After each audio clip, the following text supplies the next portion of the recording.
Good morning, lunatics, and welcome to Morning Java from PNC Park. I'm Matt Sunday, Lance Lysowski. Of course, Java Every Day is brought to you by Get Go Cafe and Market, where, Lance, right now, you can get 2 breakfast sandwiches for $5. You can get a breakfast sandwich, a small coffee, and a hash brown for $3.99. 2 great deals. I always love to get the scrambled eggs on my bagel. Kind of scrambled in the way that maybe Nick Kingham was yesterday here, because at one point Nick Kingham did throw on the mound that's out there behind us, and I barely remember it. Didn't go well. It only lasted 1 inning, and this kind of shows you that, Neil Huntington wanted Chris Archer to start this game.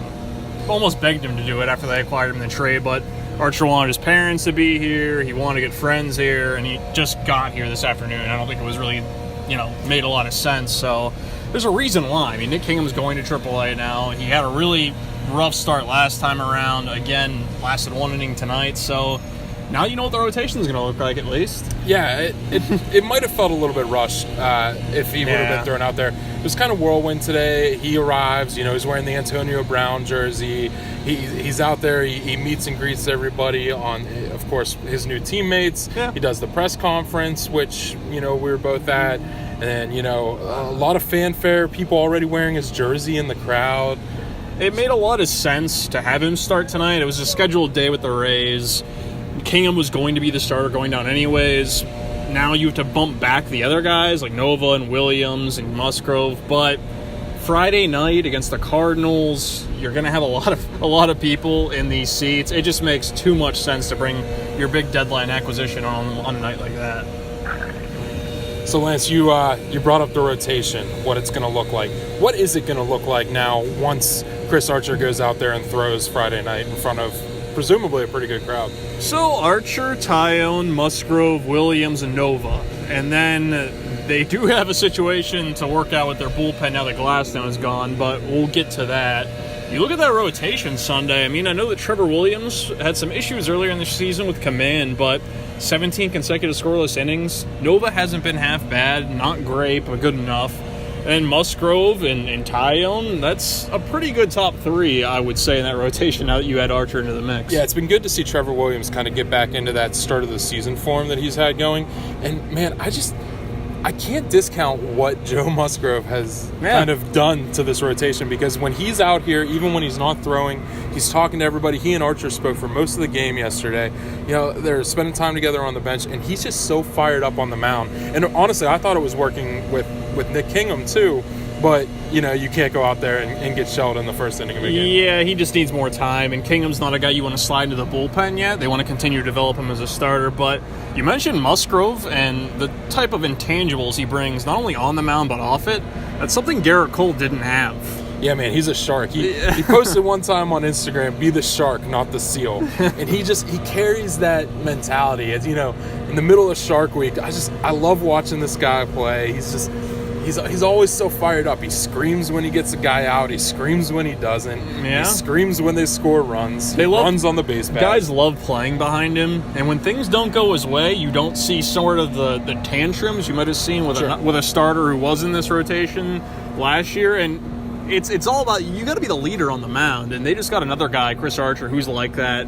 Tyone's like that. Trevor Williams is like that for sure, and Ivan Nova's got that presence. So Musgrove's got that big thing that he can wear right here. And that means something. Yeah, and it instills some confidence. So, Lance, Tyler Glasnow, obviously part of the trade that brought Archer in. We saw Stephen Brault walk in a pair of runs with the bases loaded. 5 walks added to the list this season. So walks 2 guys in with the bases loaded. What now is the bullpen situation? Well, the back end's really good Sunday, but the problem is that now you don't really have those middle relievers. Richard Rodriguez is going to be in that mix, but he gives up a home run, to Wilson Contreras. Hasn't looked all that sharp as of late, and that might be just the fact of him wearing down. He pitched all winter in Venezuela, or Dominican Republic, sorry. So I would be concerned about him. And now you have Alex McRae, who made his big league debut here, but he's a starter who's probably going to go back to AAA. What do you do? Michael Feliz is down in AAA, needs more time. Brault might need to go down to figure out what's gone wrong, because he's walked a lot of batters for a pretty sustainable amount of time. He's been one of the two guys that you rely on to pitch extended innings when you have to. So now without Glasnow, and if you do have to send down Brault, what's your choice there? Clay Holmes, maybe, who just started, what would that be, Tuesday night? He's looked pretty good, coming up here at times. He's got that sinker that can really get those quick ground balls that could be helpful. But they don't have a whole lot of options. That's why you might see a waiver claim. There's a few guys out there, and you need a lefty reliever. If you take Brault out of this bullpen, it's only Vasquez, and you need a guy who can face those tough lefties, even though Edgar Santana has been able to get lefties out pretty well. Now, of course, there's a wild card likely to join the team today, coming from Texas, and we don't really know a whole lot other than what the stats say. Yeah, I mean, Keone Keller, he can strike a lot of guys out. He's going to probably pitch in the 8th inning. Really, really good stuff. I mean, his curveball reminds me of Glasnow's a little bit, but obviously can be thrown for strikes, unlike Glasnow's. And not coming from somewhere up here. Yeah, so, no, he's going to be really good, but now they have to sort out the rest of the group. Matt, this team isn't the same without Corey Dickerson or Josh Bell. I mean, you have Jordan Luplow hitting leadoff. I mean, Jose Osuna, as much as I know you love him, isn't really hitting. A lot of that's disappeared he's over not the last really doing 65 days. He's not really doing a whole lot. So Dickerson's expected to return Saturday against the Cardinals. Bell's going to take longer, probably not until next week, but they need these guys back because this offense is completely different without them. And it's not just offensively, because Corey Dickerson, all of the issues we thought were going to pop up all Defense, year in left field, and they haven't been there. And there were a couple of balls hit down the left field line yesterday where I thought that Corey Dickerson has gotten to those balls quicker than Luplow did, and he's been able to help cut guys off at second base. The Cubs ended up with runners at second and third 2 or 3 times with no outs or with 1 out, and I think that's an issue.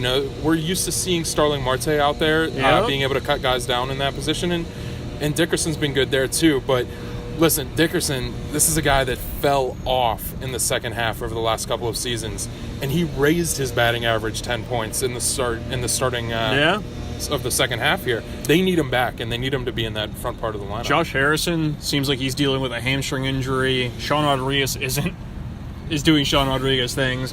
Adam Frazier looking a little bit better, but again, they're playing a lot of backups right now. There's guys that are ailing, and as much as they're getting help with Archer and Kella coming in, that position player group's got to figure some things out in the next couple of days. We saw Chris Bostic, come in late in the game. I mean, it's just right now they're scrambling to put people out there, and I overheard some people like, "Oh, Sean Rod gets another start," but who do you play? You don't play, because you can't really trust Adam Frazier defensively at second base. There's no option there. And Harrison, as much as the fans probably don't know about it right now, he's dealing with that hamstring injury still. So there's a reason why he's not playing, because if he was healthy, of course they're going to put him out there. So let me kick another thought at you here before we close. When the rosters expand late in the year, can you see them bringing up any of that interior midfield or Newman's going to be up at some point. I mean, especially since he can play second base too. Now, Kevin Kramer got hurt on Wednesday night. Who knows what that'll be? I heard it didn't look good. So, but Newman, yes, I think at some point in September is going to be the guy. Who knows with Sean Rodriguez, but if he gets replaced, it's going to be Max Moroff. So, we'll see.